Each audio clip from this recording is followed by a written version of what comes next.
Welcome to CRE Cafecito, the CCIM Miami podcast, where commercial real estate insights are served with a shot of Miami flavor. Hosted by CCIM's own Ruben Ruban, better known as Ruben the Cuban, this show brings you conversations with top professionals, CCIM fundamentals made simple, and the latest South Florida market moves. Each episode delivers practical nuggets of wisdom you can put to work right away in your commercial real estate business. Now, grab your cafecito and let's fuel success in commercial real estate. Hello, and welcome to today's episode of CRE Cafecito, CCIM Miami District's podcast. And today is a very special day because we have Mike Pappas, the one and only from Kai's Realty, and Tony Puentes that's going to be here. We're going to be talking about Miami, talking about a little bit of the landscape and kind of seeing the future and getting some history on the events that you've seen over the decades that you've been in the business and so forth. And so, Tony, you're going to take the reins here and kind of lead us through this, and I'll interject from time to time. But with that said, welcome, and thank you for being here, and thank you for sharing with us. We have people listening, not just locally, but we have all the way out to like Singapore and so forth. So a shout out to those folks out there. Wow. They're sleeping right now. They're sleeping right now, but good morning. As we're sitting here in the conference room of the Kai's offices in Miami, Florida, we're looking out the window and there's a beautiful rainbow. Yeah. What a better way to start the morning, and obviously this incredible group of individuals that are before us here today. Mike, I thank you very much for coming today. We kind of volunteered you, so thank you for accepting. I'm proud to be a CCIM. The reason you're here is because some years ago, and I've been involved with the organization of the conference and been involved with CCIM for a long time. And every time thank you for your leadership. It's not easy for whoever's listening, but Ruben and Tony stepping up. It takes a collective group to be able to accomplish that. So my hats off to you. It does. Identifications of opportunities we wanted to do in the conference that we started some years ago is really identifying individuals or companies in our community that really have roots here, that really have, laid the groundwork here and have an understanding probably better than anybody of the past, the present, and maybe the future. We're going to pick your brain a little bit too. But I want to thank Sonia Diaz, who's here with us today too, who's one of your top managers and top sales. She is extremely involved with us at CCIM. As soon as we started talking about individual names and yours was right there, she said, "Oh no, Mike's got to be on this." And I was like, thank you, Sonia. Yes, and I'm born and raised here in Miami, so I've known the name Kai since I got in the real estate industry. You say it right, because people do call it the Keys Company, or correct. Us, Yaves, or us local folks understand it, and we say it right. Yeah. And it's amazing what you've done, what the company's done, and how you've maintained your identity and you've maintained that name and so forth. So again, your career is legendary, Mike. The Kai's organization has been started, and I read a little bit more about it just to get a little more familiar. It seems like your founder started this in 1926, but there was a huge hurricane that year. That's amazing. That was how would you like to come to Florida in the land boom, hoping for the promise of the future, start the company in February of 26, and the biggest direct hit of a hurricane on downtown Miami was September of 26. Wow. So it sent him and the whole region really into the depression. The Biltmore Hotel had just been finished. It was built in 11 months with George Merrick. It sent him back penniless eventually, and he lost really control of Coral Gables because of that. So you got to give him and those individuals a great credit for managing through the Great Depression and then seeing the boom after boom and the movement coming forth that we've seen over the last 100 years. We're celebrating our 100th year this year, so it's quite feat. And for Miami, with the cities and everything else, if you know anything about it, there wasn't much before that, except for mosquitoes and the Deering Estate in 2013 or 1913. Amazing to start and to look back now and the success you've had. But let's talk a little bit about you individually, right? I see you went to Wake Forest, tremendous school, and I noticed you majored in business, but also in Spanish. Yeah, that was a good thing. I actually went to run track there. I went to Westminster Christian High School here. Great school. We won some state championships in the track. I played, you think you're a better athlete than you are, because it was a smaller school. And so I ended up going to Wake on a track scholarship and got there, and you had to take a language because it was a liberal arts school. And I'm thinking like, oh my gosh, I have to take a language again. I might as well take Spanish. Makes sense. And there was a professor from Salamanca that just figured I was from Miami. And he said, Mike, you're going with me to Spain. And I thought, well, I'll get out of that. I'll call home and we'll study abroad. And I said, my parents won't let me go. And I called home. My parents go, great. That'd be a great adventure. Forward wind till today. I was reading an article the other day. There is the most amount of individuals from the United States, a lot from Florida, that are trying to get their second passports in Spain. Spain is the new it. Yeah, no, I studied in Madrid. So you were there early. Wonderful time. I mean, Franco had just died. Yeah. I mean, that's showing you my age. And I always look back to that professor. Oh, the good Lord. I have a faith, and it guided me. And so it gave me a foundation where I could communicate in Spanish in the early days. So you graduate school. Your family is running the Kai's company. Right. What are you thinking? Yeah, I always was a kid that sold things. We sold cakes. We sold stuff. We raised money. I actually, before I went to Wake, got involved with the Southwestern Book Company, which is a door-to-door book company from colleges. I was visiting a pastor up in Tennessee. In fact, he just wrote me regarding the Florida trend. He's kind of retired, and I signed up for Southwestern. I found myself at 17 in Wichita Falls, Texas, without a car, knocking on doors for that summer after college, after high school, before college. And so I always thought I would go into sales, obviously with the benefit of my father. And so I started as a salesman in our Fort Lauderdale office in 1980. That's amazing. Time flies when you're having fun. So you get the Kai's, you get involved. I'm sure you start as a junior sales individual, working with maybe some of the senior guys. How do you get to? Yeah, well, I'm an SOB, which is the son of the boss. So I realized that the foundation. There's certain benefits, but also challenges. Right. And my dad, looking back, he had gotten into the syndication business in the 80s, kind of lost the focus of the brokerage. There was an onslaught of national firms coming on at the first time, buying up companies. And so he was stuck in a model that was a 50-50 split, and the things were changing. And so when I was coming up through the 80s, managing and starting to sell, I was selling and managing and doing commercial. I realized that we were kind of not moving forward. Sure. And he was ready for a change. And so by the early 90s, there was a recession there. I went to him and I said, we were getting beat up. I said, let's make a change. And I went to actually the CFO and I said, I want to buy my dad out. And the CFO goes, why? And I said, what do you mean? He goes, well, it's a tough business and it's changing and there's a lot of agents and everything else. He says, all I want. And my dad was very, very nice at that time that he gave us a leverage deal. We did it over time, and then he became a mentor and coach. And so it was a great gift, but also with a lot of responsibility.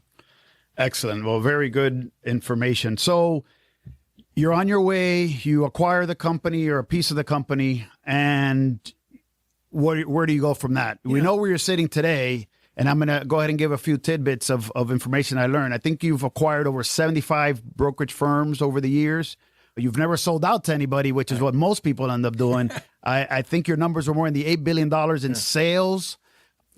What happens in the 90s and how do you start that process? I think it's interesting because we did get offers and we did get people saying would they sell. And when I was younger, in my 40s or so, there was another, at the end of 90s, in the beginning of 2000, there was Berkshire Hathaway was consolidating. Coldwell Banker came back into the market and they were buying up everybody. And we looked internally, and my father even said, you ought to talk to him.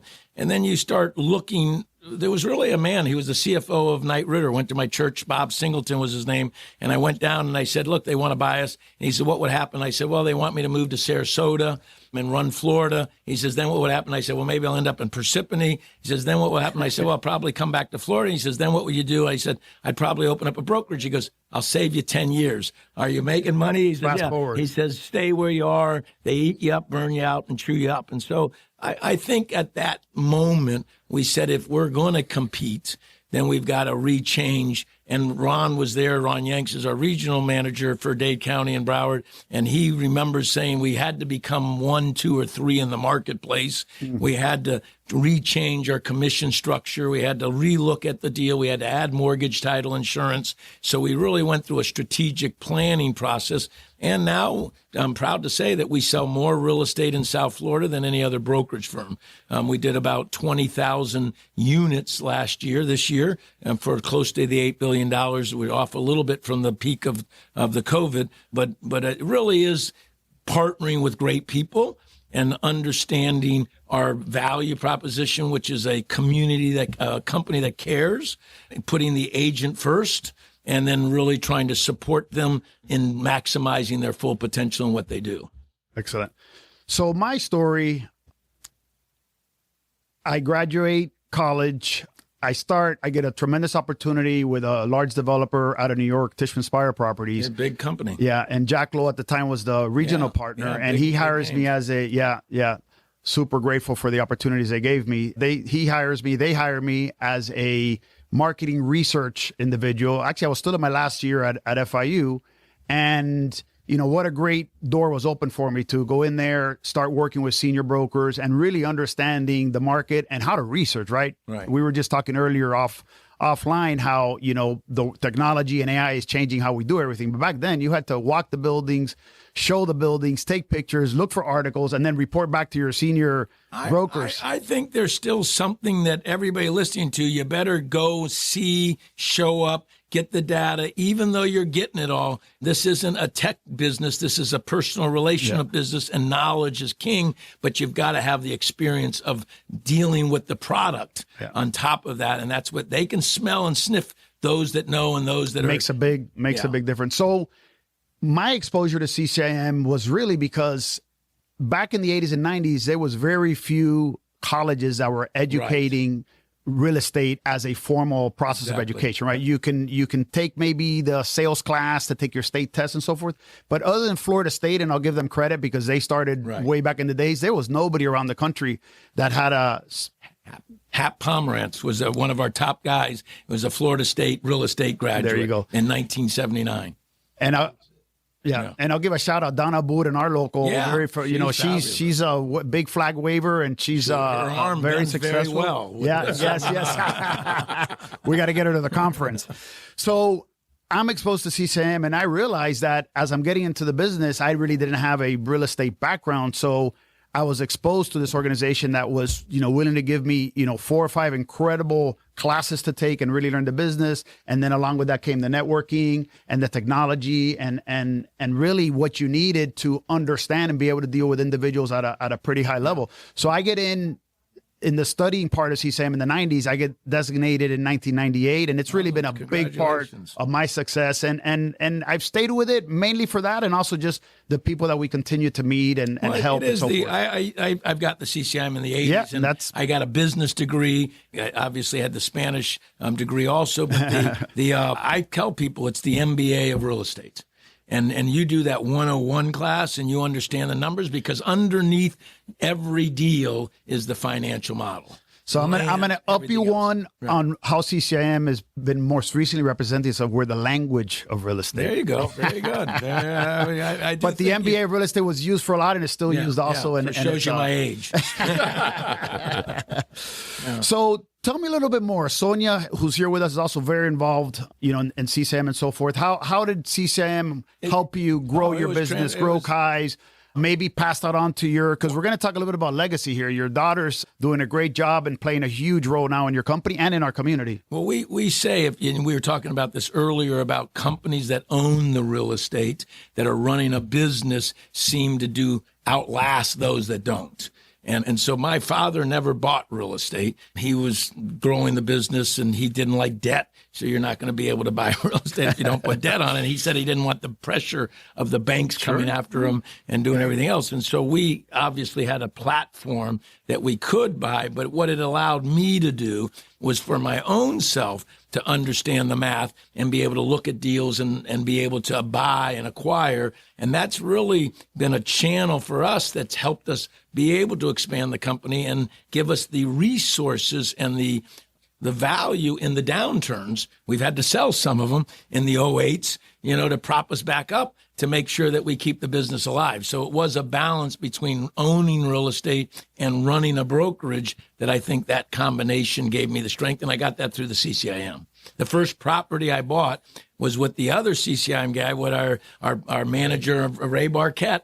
And in 1988, I bought a property in Fort Lauderdale, an old 10,000 square foot warehouse off of Oakland and Andrews with Ray. And we just sold it. He passed away.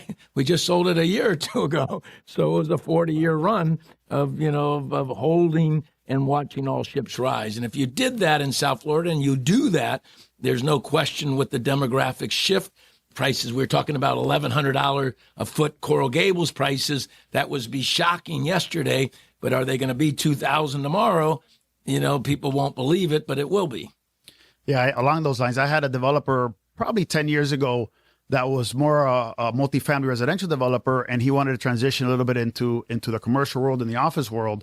And he used to challenge me on that. Why do you tell me office buildings are worth back then $300 per square foot, and I'm selling condos at $1,500 a foot, right? And fast forward now 10 years, and he's right. He was right. I had lunch with him the other day, and I told him, you know what? I never forget you told me that. But yes, why are the office condos? And there are some a couple successful office condo buildings in Coral Gables and Brickell that are pushing values and so forth. And there's a need for them, and there's businesses that is part of their business plan. And those numbers have doubled and tripled here in the last 10 years. So sometimes the resi guys know what they're doing. I'm a commercial guy. That's exactly right. Well, the rent's got to match the income. And that's always the dilemma. And in office, the cost and the CAM and the carry of an office building, look at when you were started, it was probably $10 a foot, 15, and now it's 40 so that, again, the 40 just to pay the bills. Now I got to get the net rent on top of that at $30, $40. I'm up $70, $80, $90 a foot just to make it work. And then that value is a cap rate based on that value. Well, you all know, and everybody knows the numbers. And that, in a sense, creates value.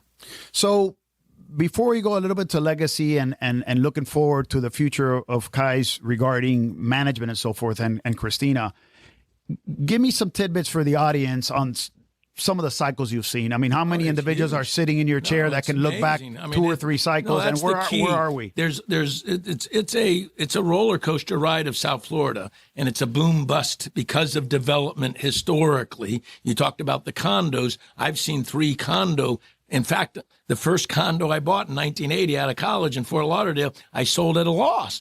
And my wife says, I thought you knew what you were doing, because that was like 80, 81, 82. So you see the overdevelopment, the prices rise, and then they come back, and then they come back. So I think along the ways, we saw the 81 downturn, we saw the 92 downturn, that when we did the deal with my father, and then the doozy of all doozies was the 08 to 11 that really was a wipeout of everybody, that if you had any debt of any size, then you that really one hit hard. That one hit hard at all levels. Right, at all levels. Right. And the 91 was the syndication issue, where, again, we talked about that earlier, is when you, Tony, when you have a financial benefit that's not based on only the real estate. So the syndication deals, we're getting a 1-to-1 write-off on the discounts. And we talked about the EB5 and some of those now, where there's opportunities where people came in, they didn't really know the numbers, but they were raising money to get the visas. So those are what I call the opportunities for the brokers to see the weakness in the system, to be able to say, there's some pain there, and now I got to help them sell. And people they'll sell for pleasure or pain, but pain motivates them a lot better than pleasure. Sure. Your involvement in the community has been... And we've been in the residential, you haven't seen the commercial, we've been in a little recession residentially unit-wise. We're only selling 4 million homes a year. That was the number we sold in 08. They sold 4 million homes a year in 08, and we thought it was disastrous, and we're only selling 4 million. The price has saved us, so we've gotten double, triple the price, so that's kind of making the pain a little less painful. But we think when you look back from 2010 to 2020, the average number of home sales in the U.S. was 5.2 million. So it's a 30% down from an average of a decade ago. Significant. So we think we're starting to see sprouts of increasing. The loan lock rates are kind of getting old now. People can't stay in their homes. Life moves on. Their marriage, divorce. Yeah, the real benefits, they have to move. And so we're starting to see a loosening up, more inventory coming on, and more deals being done now. So focus rate helps a little bit. Sure. So focus on Miami, South Florida, post COVID, the COVID era. Yeah. And also looking back, Miami always has been a little resilient to and immune to certain things that have happened around the world or events and so forth. But this time around, it seems like it just happened again and even more significant. Yeah, I think if you're from Miami and you're living in Miami, and my dad picked Miami, so again, I'm grateful. I say it every day. Why'd you move from Michigan? And he said it was always cold. I had blue lips in August, and it was always gray and overcast. And I don't think we realized the weather, the ambiance. I heard 3 billionaires in one day. I'm involved in the YPO, Young Presidents Organization. I heard a guy, his name was Bruce Berkowitz. He was Fairholme, $9 billion fund manager, moved down about 10 years ago. And he said, maybe pre-COVID, he says, F&F, financial and fun. He says, New York, you're going to get the Wall Street down to Miami. You're going to get Dubai taken away from London, and you're going to get Singapore taken away from Hong Kong. And I look back 10 years later, 12 years later, going, dang, he was right. So the financial fun, we do have a fun environment with the water, with the environment. I mean, it is an eclectic place because of the Latin culture, because of what the transitions we've been building on. We really are what I call the new modern city. And when I was a kid, we used to be like Columbus. We were saying priced like Pittsburgh. And we're going like, why is it? And New York and San Francisco and D.C., we're there now. But then you got to start comparing us to Tokyo and Paris, and you think we are expensive. We may be at the top tier now for the states, but we're still cheap when you look at Mexico City. You go around the world and start looking at real dense places. And so, bottom line, where are we for the future? I always say it's 118 miles long from Jupiter to Homestead, and it's 20 miles wide. Mm-hmm. You know what? Another place that looks like Everglades to the ocean. Yeah. The other place is Long Island. Sure. It's 118 miles from New York City to Montauk, and it's at 20 miles wide. They have 8 million people. We have 6.5 million. Let me ask you, who's going to win? And so if you get demographic growth, you will get increase in prices. No question about it. Don't go to Toledo, Ohio, and think you're going to get appreciation. Because people are exiting and leaving and there's a lot of land. But when there's limited land and demographic growth, and now with tech and with the financial movement and even the South and Central American, that I don't know what our plans are with this government, but it seems like there may be some focus on that. That'll even open us up more if we're going to a regionalization because we are the capital of South and Central America. And a lot of tidbit. I always get a lot of credit to our forefathers of South Florida, Miami, and your father included, and because they had a vision. Oh my! They built the seaport and the airport. First of all, they planned it probably in the 50s and 60s. They built it in the 60s and 70s. What were they thinking? Yet now there's no room for them. Like they're overcapacitated, right? Right. And my dad used to say that you'll never get an airport built today downtown Miami. The regs, the Fed, nobody would let that happen. But it's right there, right in the center of town. And we were just in Miami Springs, and I'm thinking like that's a throwback in time. You talk about an opportunity there, but now it's trapped because of so it doesn't get in, but it seems like it's ripe for, who would have thought when Wynwood and the design center, 20 years ago, all of that. So we're running out of land. And so you're going into those markets that you're starting to see increases. So we are becoming a premium. We are. My dad, your dad, they would have dreamed about this, but reality is here. And so where do we go from here? We got transportation issues. I just saw where you can fly now a heliport for $200 maybe from Miami to Palm Beach. I've been waiting for the Jetsons to come around all my life. So you start getting, driverless cars and being able to get up in the air, that may solve a lot of the problems. But there is some excitement, so we'll see. So your top 3 reasons why you think the wealthy are finding their way to Miami from around the world? Yeah, I think it's originally it was a safe haven from South and Central America to put money here in case things went bad there.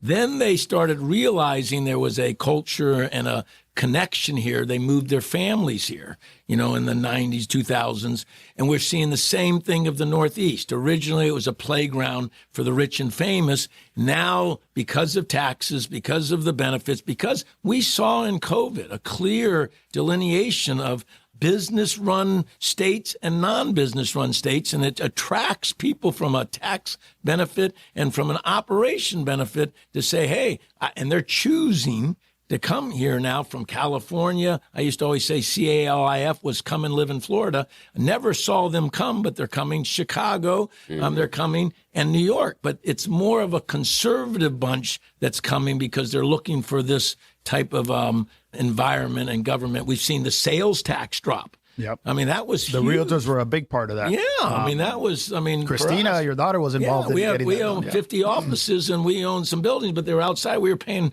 tax against ourselves and saved us hundreds of thousands of dollars. And we were only one of 3 states that had that. And so there's a lot of good happening. And it doesn't hurt. We all woke up this morning in December 2025, and the weather was pretty nice. Yeah. And you got the bay and the water, and we talked about with Ruben, Cuba. Once that opens up, and the islands and the Bahamas, it is a pretty exciting spot to be here. And so the catch is we are pricing people out. And so the dilemma is the K economy, where the rich are getting richer and the service environment is getting strained. So we are seeing salmon moving upstream, people selling their Kendall home for $800,000, buying in Port St. Lucie for $400,000. But that's only 2 hours away, and we are a mobile society, and so people are choosing where they can afford and where they can live. Now the catch is who's going to replace that, and we have strains on schools and the private schools, the charter schools. There's a lot going on. The $8,500 makes a big difference that our state's doing to give people choice, but that's also putting strain on the public school systems accordingly. So we're in a transition. What I think is we're here. Now the question is, what are we going to do with here? And can we manage here well? And I think if we do as a community, we could be there and to really be one of the premier great cities. Yeah, no, all good points. And these are some of the challenges that are part of growth cities, right? And including our infrastructure to a certain degree, our traffic, the density of our traffic. What do you do? What do you do with that? Do we build more metro rail? I don't know. We just sold. I just saw a family get $120 million of their farmland and homestead. So I think those farmers are happy.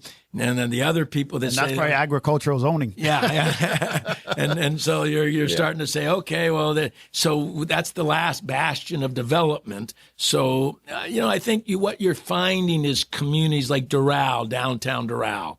You're seeing more of the neighborhood communities finding their own community to make it. In Broward County, there's a metropolis that's trying to get built, which is like a high-ride west market. So I think you'll see more of those where you're getting vertical a little bit more into the suburbs because it's a more land's cheaper. Why is the land? Again, let's go back to our CCIM days. Why is an acre downtown? Because I can frickin' put an 80-story building where I can only put a 3-story, 4-story out there, and what's the rents that go accordingly? So beneath it all is the land, and that drives value. And so I think, and I'm not sure I think that's been the secret sauce to South Florida for a very long time. Right. The land and the value of the land just historically has always gone up. We've had blips throughout the process, but if you go back long enough, it's always a forward. I'll tell a story. I've used it for 30 years. There was a guy that owned a bunch of Burger Kings in Toledo, Ohio. Miami guy, got the franchise in the 60s when Burger King was coming on, moved to Toledo, local Miami guy, and had 20 Burger Kings in Toledo, 20 owned all the real estate, and he wanted to come back before Pollo Tropical. So when I was selling in the 80s, I picked him up. He had a 75-foot boat. Bob, I'm trying to think of his name. I'll think of his name in a minute. And he was trying. He said, "No, I'm going to open up a chicken chain like Pollo Loco or something before Pollo." But I got to own the real estate. I took him out to Bird Road. It was an acre, and it was like $1 million. He goes, I can't afford $1 million, for this thing. I said, well, we got the demographics. It'll work.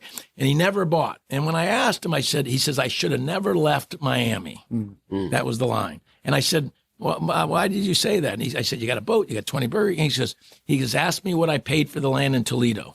I said, what'd you pay for the land? He goes, $8 a foot. He says, that What's was it worth today? He says, this is the 80s. I'll finish the story. He says, ask me what it's worth today. I said, what's it worth today? He goes, $8 a foot. He says, a lot of land, no people. I got on this YPO run, met some Toledo guys. I said, do you know this, Bob? He owns the Burger Kings. He's died. His daughter's taken over. I said, what's the land worth today? $8 a foot.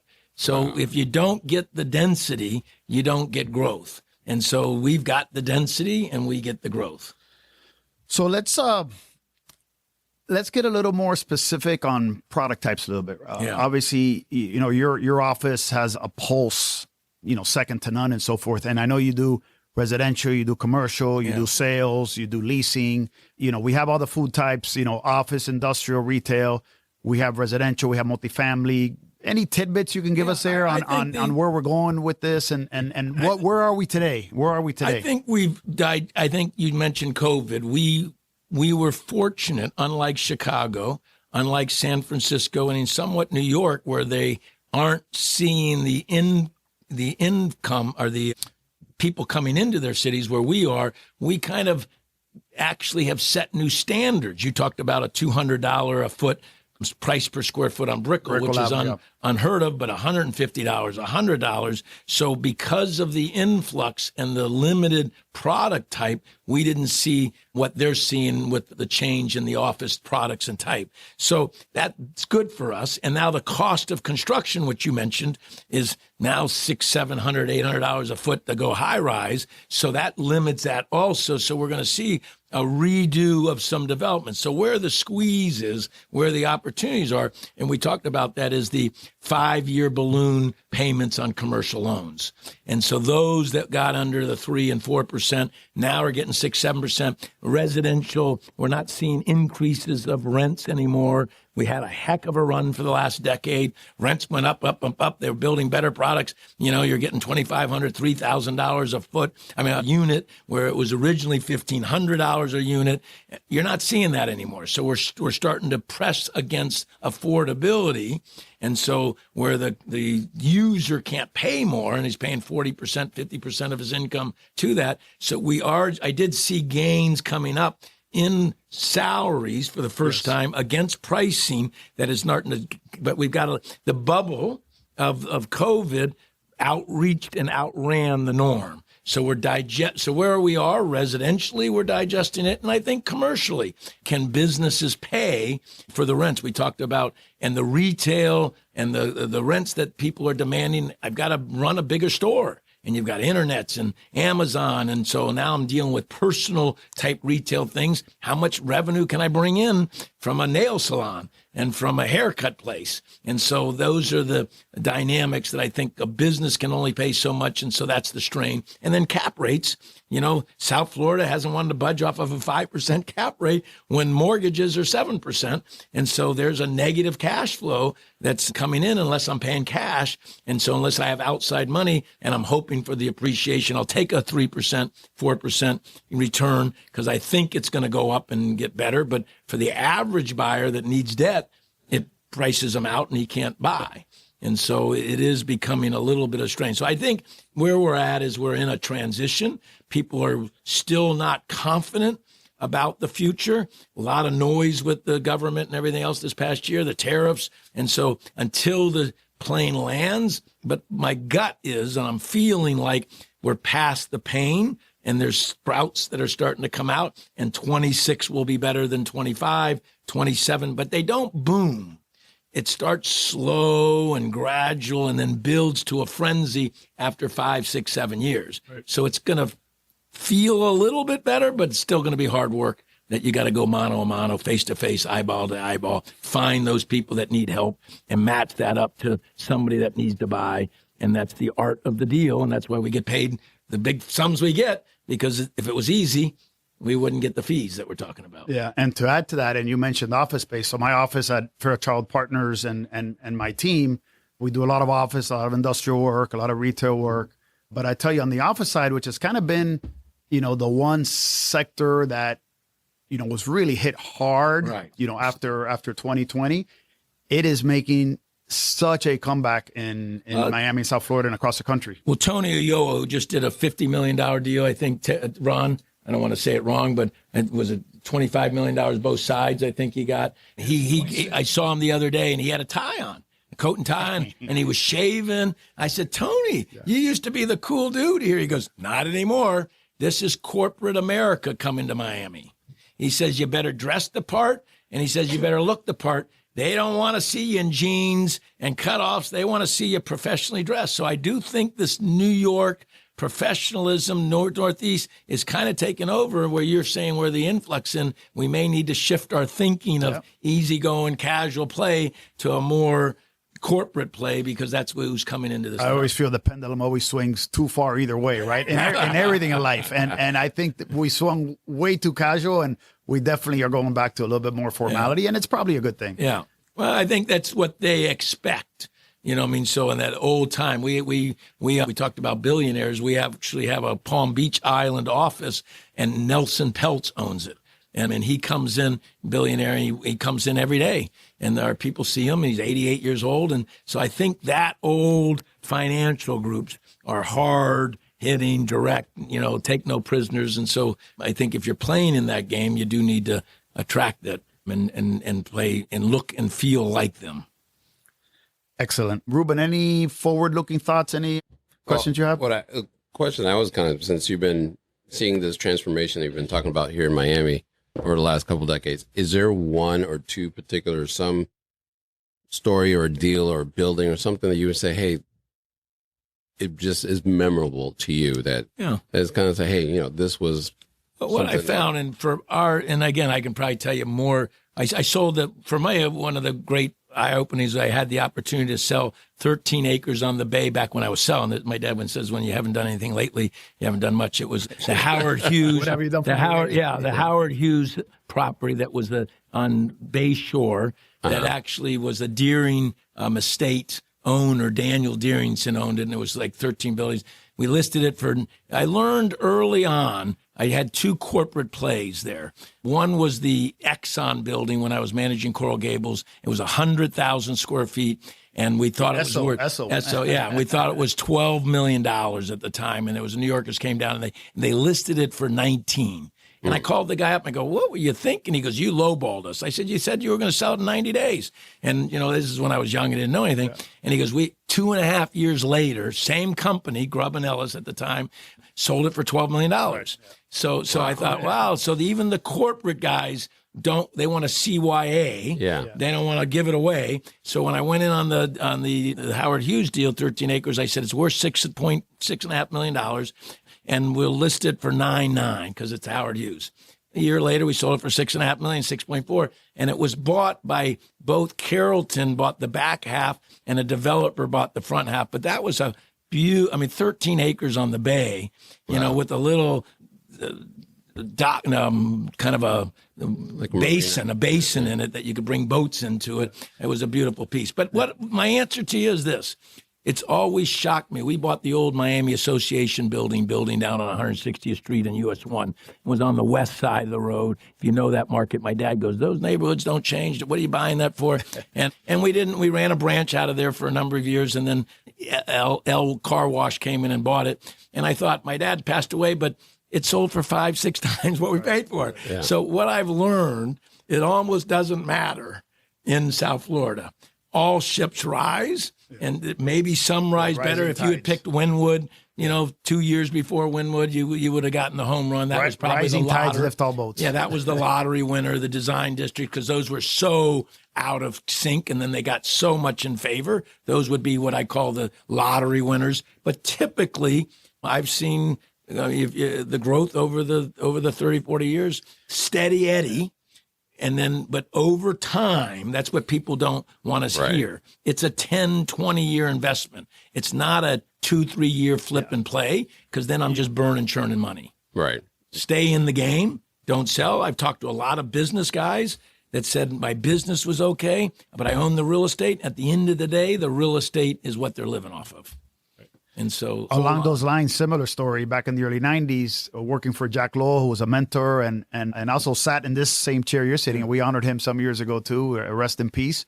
We listed a 5-acre piece of property on Brickell Avenue, 550 Brickell Avenue. Wow. With a little, probably 40,000 square foot building. We marketed that thing from 92 to 93. We couldn't find a buyer. We started at 3.5 million. I think we sold it for 2.7 a year later. You know, the sellers at the time had a plan and needed to sell and so forth. Forward wind. So a couple years after that, that same group that bought it flipped it for 9 million just 2 years later, because it was the beginning of the end of that recession, the early 90s. Then 4 years later, it sold for double 18 million. I think now 600 Brickell is a monster building there, and so sometimes timing does count. Everything. No, time, not time me. Yes. Well, this will scare you a little bit. On 13th Street and Biscayne Boulevard, my dad and the previous president bought 2.5 acres on that, right next to the Art Center.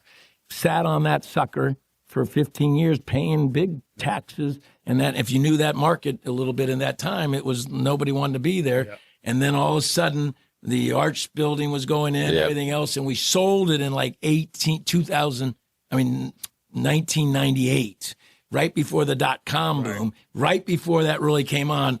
And then 5 years later, it was probably 5 times what it would have been. So, I mean, I said that's what I've learned is a lot of people regret selling, because at the end of the day, it does go up. It does. But as you said, you got to be able to hold on during the downtimes, and that's the key. Critical. That's where the chips. And you have to invest knowing there may be a downtime. No, you need to keep your capital. You can't over leverage. You need to have assets and reserves. You need to build up income off of the properties. And so we played conservative ball. I mean, we were bunners, running the first fast, stealing the second, sliding the third, and that just base hitting along the way. Then that gives you, if we hadn't done that in that 2008, we had commercial loans that were, $20-30 million that would have come due, but I did swaps and 15-year payouts that couldn't come due.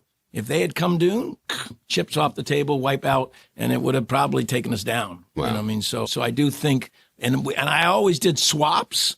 And if I look at the 40-year history, because my dad didn't want debt, so when I started buying, the first deal we bought was 10% interest. He says, you got to pay it off, go fast. And so I always did 15 years. But if I look back, it would have been better not to do the swaps. Right. It would have been better to float them and kind of go through with it. But being conservative, you at least knew your number. You knew it was. You probably slept better at night at that moment in time. Right. Today we've heard some really good stuff, Mike. There's a common theme I'm hearing from what you've been saying. It's you have a long game. Yes. A very long view. From the beginning, when you said that, hey, you saw that the business of brokerage was changing, and you told your father, hey, we got to change because there's a long view. And he put his arm around me and said, you're going to go broke if you're going to change the commissions. Right. So you said, but you had the long view. Right. You had the nationals that came to try to buy you. And then you did something that you also mentioned in Miami was kind of, what does ever kind of compare?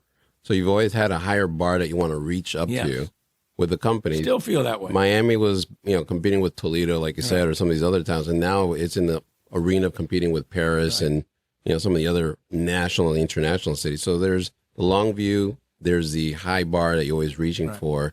And I think those are some of the contributing factors to your success and to the leadership that you provided. And we're still doing that. We have a 2030 strategic plan with my daughter. We want to double our volume. We do $8 billion. We got to go to $16 billion. How are we going to do that? We've got a strategy with our management team, mortgage and title. How do you capture more business?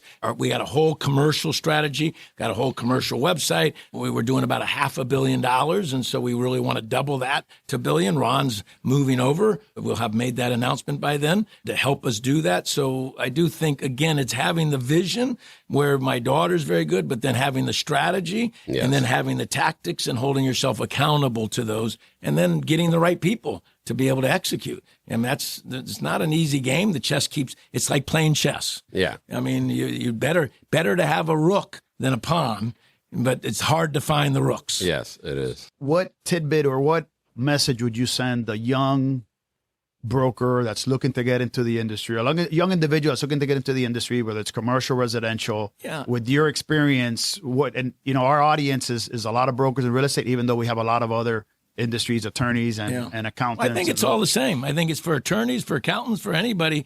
I think where we're little, I got 12, 13 grandkids. I just had a few of them. So Your hands are full. Congratulations. So Christina just had one, and my son had one. I think it's what is the shift between tech, the new generation. My kids really were on the bubble of the internet, and now our grandkids are in the middle of it. There's no question that great leaders and great salespeople and great business people are people-oriented. And so you have to become an expert at personalities, understanding what, like I said, it was chess, what's their motivation, asking questions. You're a guide counselor for looking for people that need help. And both the CPA, the lawyer, they need business. And those that are good will get business, and those that aren't will wait for business. This isn't a retail where I sit back and hope people call me. This is a wholesale game where you got to go find your business. And the dilemma is we want to do it by texting. Nobody does a deal by texting. Everybody does a deal to understand. And if you miss the innuendos and you miss the face-to-face and you miss listening, then I think the social skills and the people skills are way more valuable than the knowledge. I do think you can get knowledge. And so you say commercially, there's only 80, 90,000 commercial properties in South Florida. Data's there. Give me the owners, give me the sunbiz, give me the things, and go meet them and talk to them. Ask them questions. You'll find motivation and you'll learn. And the dilemma is getting the knowledge and spending the street time to give the confidence to the consumer that you know what you're talking about, because they're dogs. They smell the other dog. And if you're not a tough dog, they're going to growl at you and blow you away. But if you're a tough dog because you know your game, and the only way you know your game is on the street. And so my answer to you, if I was new, get on the street, talk to a lot of people, learn your trade, get the data. There's information go out of your wazoo that you can get. And so it's not information you need, but you can get that. But it's the people that you need to find those that out of 100 people next year, I promise you 4 or 5 or 6 are going to need them real estate needs. The catch is you just don't know which 4 or 5 there are. Right. So I got to talk cast to those the net. 100. You got to cast the net. And we for some reason want the phone to ring, and we want to think it's like a McDonald's drive-through. I want a commercial building. Okay, drive around. Here it is. You know, and it isn't that way. You know, I want a house. I mean, so I think and commercial is both wholesale, meaning I got to find it, and then I've got to find the buyer. Residential, I find the listing, I let the system find the buyer. So it's a big puzzle. And so my answer would be database management and making the contacts. If you put those two together, get your list down, really know your product and know your people, and then putting the puzzle together, you'll have all the business you want if you make those contacts. Wow, excellent. Amazing. What a way to wrap it up. That's a bow tie if I've ever heard one. There you go. That's beautiful. Yeah. Well, thank you very much, Mike Pappas with Kai's Realty, and appreciate everything, all the knowledge and your time. Thank you. Sharing with Tony. Always thank you very much, and thank Amazing. you for... Ruben's the cool dude in the crowd. Yeah. No. Tony's the cover. I mean, so thank you, Ruben. Thank you, Sonia. Thank you, Ron, and the whole team. And we're budgeting a 15% improvement. We think the market's going to give us 6-7%, and then we've got to match that with improving our efficiencies in our system. So we'll see. That's our goal. That's what we're challenging our team to do, and we're very excited. 2026, 16% bump, huh? Yeah, that's Well, what we're looking for 15. We're looking forward to seeing you again on January 14th. Perfect. We're going to spend, again, a similar setting and just, educate our members and the individuals that will be at the conference, and we'll go from there. And thank you very much again, and congratulations on your... CCIMs, they know the market, so we want you to do well and everybody to do well. Excellent. Appreciate that. All right. Thank you. Thank you. Thanks for joining us on CRE Cafecito, the CCIM Miami podcast. If you enjoyed today's episode, be sure to follow, subscribe, and share it with others in the commercial real estate community.